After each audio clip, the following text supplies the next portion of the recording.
Got a new ADM, and good to see you. Ingrid's doing good. I think so. Yeah. Hope so. Yeah, it's good. It's a big investment by ADM in your flour mill. It's been there 125 years, as I'll tell you. We were there a while ago, and to be able to add new state-of-the-art equipment to be able to process the wheat and to expand the capacity and hopefully be able to bring more farmers into the mill itself with their wheat and be able to export it out of Oklahoma will be a great addition to here in Enid. Plus, it helps stabilize the flour mill because a lot of the flour mills, when they get as old, which is started in 1925, when they get that old, sometimes companies will come in and just bulldoze down the old stuff, but instead they put in new equipment and machinery, new high-speed presses to press the wheat. So it's a good addition for your community. Yeah, I guess it started with the land run. It would have happened during that time. Yeah, So, 1925. which was just the anniversary. Well, we wanted to come by and visit since I finished up my last 3 months and tell you a little bit about what's been going on this past year and even what's been going on the past 8 years, which you've been watching for a long period of time, and kind of give you a little bit of a brief about the state of the economy and answer any questions that you guys might have. Or Sure, go ahead, and we might have some follow-ups. Just get that asset all the time. So I can even talk to you about that too.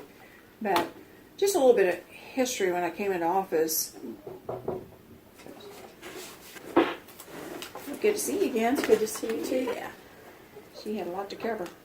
Well, one of the things I was going to talk to you about, when I was in Congress in 2009, you might remember that we went through the really big economic downturn of our nation with the stock market crash. It was over 770 some odd points, and that was when we had the Tort bailout, the GM bailout, the banks bailouts. A lot of the financial institutions failed during that time period. Gas at that point in time had gone up to $4 a gallon, which was hurting the national economy, and certainly for the oil prices, it was helping us in our state. And as Oklahoma always does, it usually follows that national downward trend. And so by the time the election came in 2010, in November, Oklahoma had a 6.2% unemployment rate. And we literally had $2.03 in the bank account on election night. So we were broke. We had a lot of debt. The year before we had, I remember that chart, Michael, we had about $1 billion in debt in going into 2010, which just because of the national economic crisis we had gone through. So one of my top goals when I came into office was to try to make us more business friendly, recruit new business, be very active in economic development, which I always have been, and to build our workforce in our state so it'll be relevant for our employers. So one of the things I've been doing in some of my speeches lately, because I think it's important to show where we were, and we've documented all of our slides and factually checked them, but that's where we were, 6.2%, and now we're down to 3.7% unemployment in our state.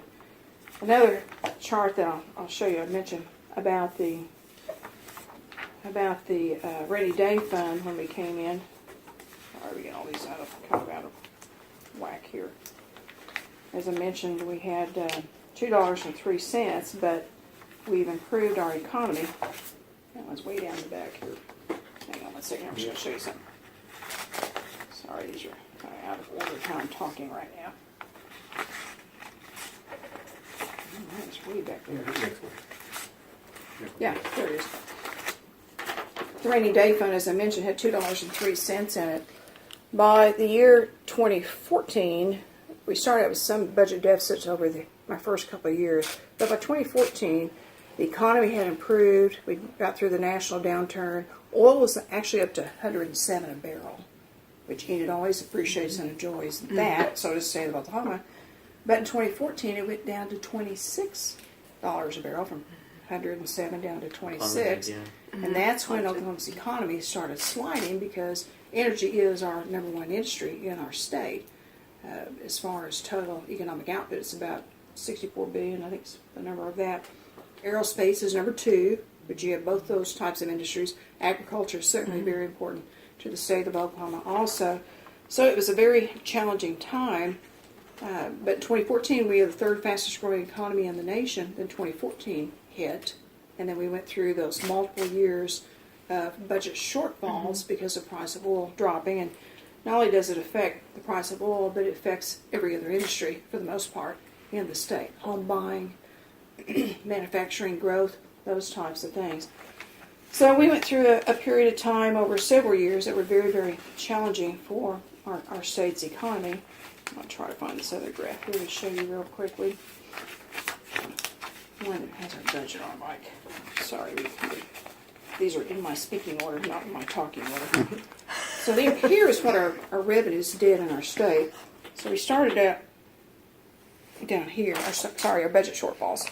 We started out with our budget gap coming in 2010 up to 2011 when I took office.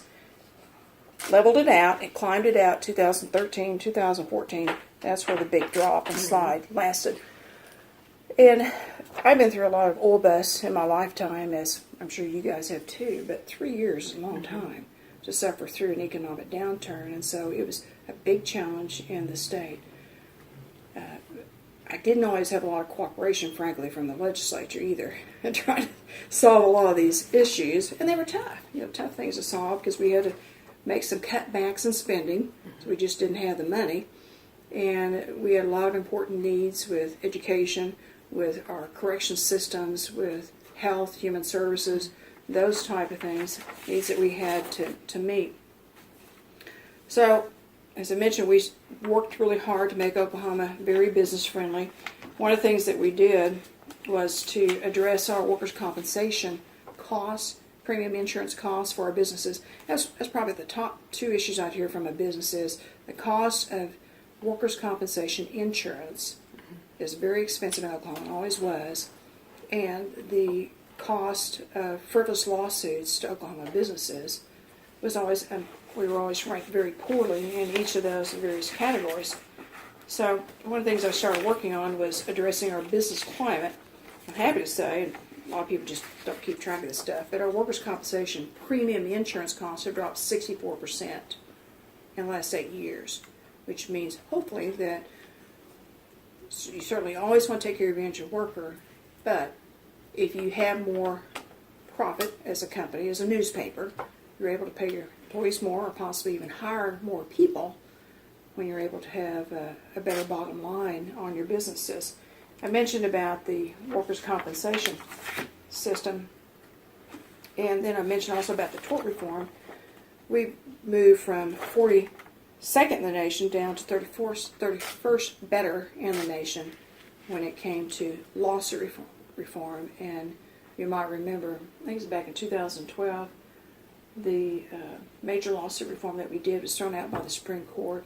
I called them back in a special session in August of that year. We got it done. We passed 27 sections of law in 1 week, which is remarkable that our legislature gets something done in 1 week. But there was a lot of good support for addressing our high number of frivolous lawsuits in the state of Oklahoma so we could be more business friendly. One of the other issues that we had to address financially for the state, and this has been a big problem for a lot of states in the nation, is the pension system, the pension systems and the unfunded liability that we had for the state of Oklahoma. There was an article a couple of years ago that the city of Dallas might have to file bankruptcy because their police and their firefighters, some of their pension systems were so much underfunded and people were retiring that they couldn't pay that retirement for their retirees. In the state of Oklahoma, for our teachers' retirement, we also had the same problem. It was funded at about 54%. When we came in, now 70. Lower than that, it was like 47. Oh, that's right, it was 47. Our teachers' retirement system in Oklahoma, and it's been a problem ever since I've been a legislator. Nobody would ever. A retired teacher. Yeah, I'm aware of that. I'm aware. Nobody would ever do anything I'm about surrounded. it. Nobody would ever take care of it. But it was like 47%. Well, one of the things we started working on was doing major reform and financially putting some revenue into the different retirement systems. We have 7 of them. But we took us from having $18 billion in unfunded liability, which is huge, down by 1/2 in our state. Now all of our pension systems are a little bit above the national average and doing much better, close to the different categories that they need to be in. We even had some pension systems that are in the mid-90s as far as full funding. And usually they average about 76% as far as feeling like they're solvent throughout the nation. The other issues that we tried to address is a lot of our infrastructure in our state. We had been ranked one of the top 5 worst states in the nation as with our bridges being bad. I'm happy to say that after we had a program called Driving Forward Oklahoma program, which we put more money into roads and bridges and prioritize which are the most important in our state, because you can't move the big grain trucks across bridges or other things, or commercial traffic or public safety even, if you don't have good bridges. But we've reduced our number of structurally deficient bridges in the state of Oklahoma by 80%. That's how much they've gone down. Counties also have bad bridges. We cut them by 40%. That's a county commissioner issue. But the state does have a portion of money that goes to help the counties supplement what the counties assess for their roads and bridges. The big issue that we tackled this year was, of course, teacher pay. Now, I'm going to give you a little factual information that for my last 3 State of the State speeches, if you want to go back and read them, they're online, so I'm not making this up. But for my last 3 State of the State speeches, I asked the legislature to work with me to give the teachers a pay raise. I suggested several ways to do it, several revenue funding sources to do it. Couldn't get a lot of cooperation out of the legislature because no one, during a budget shortfall time period with the energy prices dropping from 107 down to $26 a barrel, could figure out a way to fund them. And then, of course, then you had State Question 640, which highly restricted any type of revenue that you might want to look at to give the teachers a pay raise, because we couldn't do it out of our budget during those years. We just didn't have the money. But as you might remember, part of the budget got kicked out last year. I remember my years. It's many years of this stuff. And the Supreme Court ruled that the cigarette fee, that was $220 million, was not constitutional. So the budget was in balance. So I called the legislature last year back into special session, late September. They stayed in about 6 weeks. They couldn't come to any agreement whatsoever. So they just went and cut another $220 million out of the budget and went home. You might remember I vetoed the budget, which made them all mad, because they'd already been there 6 weeks during their summertime off and fall off. So I brought him back, but I brought him back after we had a lot of citizens across the nation saying that, not the nation, excuse me, the state saying that we have to do something to find a way to stabilize the state budget, be able to have a competitive salary for our teachers, and retain teachers, eliminate some of the emergency certificated positions that we have to have because we can't find the teachers in Oklahoma. And we had a group come together called the Step Up Coalition, talked about stepping things up, step up to improve Oklahoma's economy. That we had a couple of votes on that during that time period. It failed a couple of times. And then we got back clear into the first week before Christmas, and we found out that we had a couple of funds that were going to have revenue shortfalls in some of the other agencies because of the budget being vetoed. So I called them back in special session the week before Christmas, trying to get them to act. So they came back in December. We weren't real happy about that, but there was a reason for that. Came back in January, February, tried to get them finished by January. They didn't do it. They actually stayed in dual session, special session, regular session through January, or through February, March, clear on into April. Both having dual track sessions. After a couple of vote failures on a revenue package, finally they reached 3/4 hurdle, first time ever in the state of Oklahoma. Prehistoric agreement, yeah. I'm going to take a little credit for that because I had to work really hard and I spent a lot of political capital to try to get the revenue on the table to give our teachers a pay raise.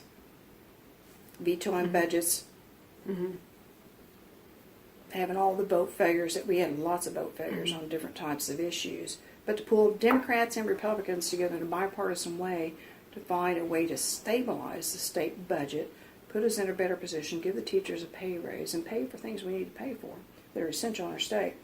We're able to do that.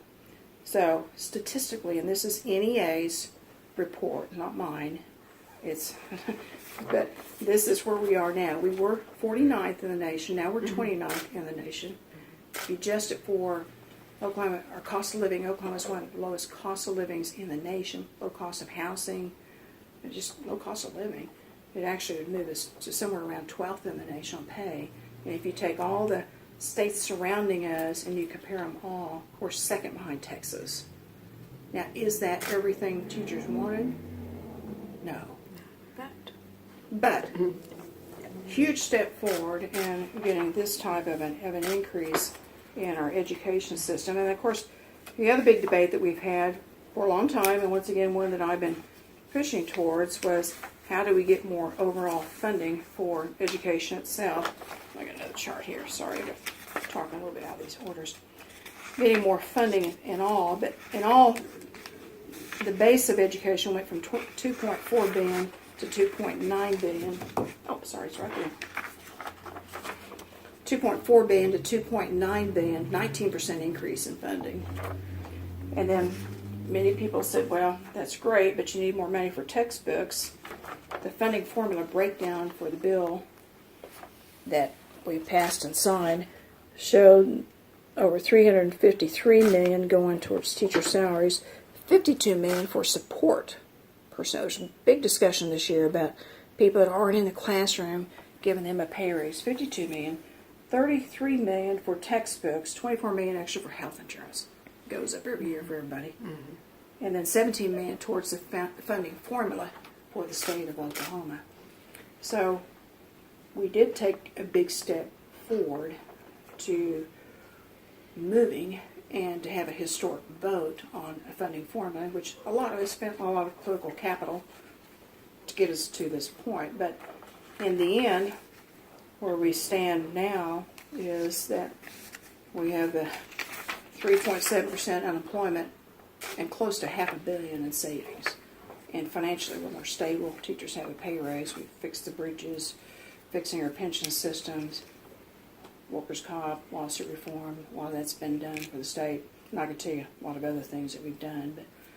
But and one of the biggest things that we've done is being very active in recruiting businesses. We've had 508 new companies and expansions of businesses that just the Department of Commerce, not cities that may not ever contact the state for help, but just the Department of Commerce has closed in 8 years, 508. And we estimate between the number of jobs that the Commerce has brought in and then individual communities on their own will bring in, or maybe a business may just expand, not even tell their chamber. It's somewhere close to 200,000 new jobs in the state of Oklahoma. And that's why you see that unemployment rate dropping, why you see our revenue growing finally. Certainly it helps that energy's back up to $75 a barrel. Not where it was, but it's certainly very helpful. So we're proud that we're leaving the state in a much better position than it was when we came into it. It's kind of like, was it easy? No. It was kind of like making sausage. It's pretty ugly when you're getting there, but in the end the product came out all right. I'll be happy to take any questions you guys have.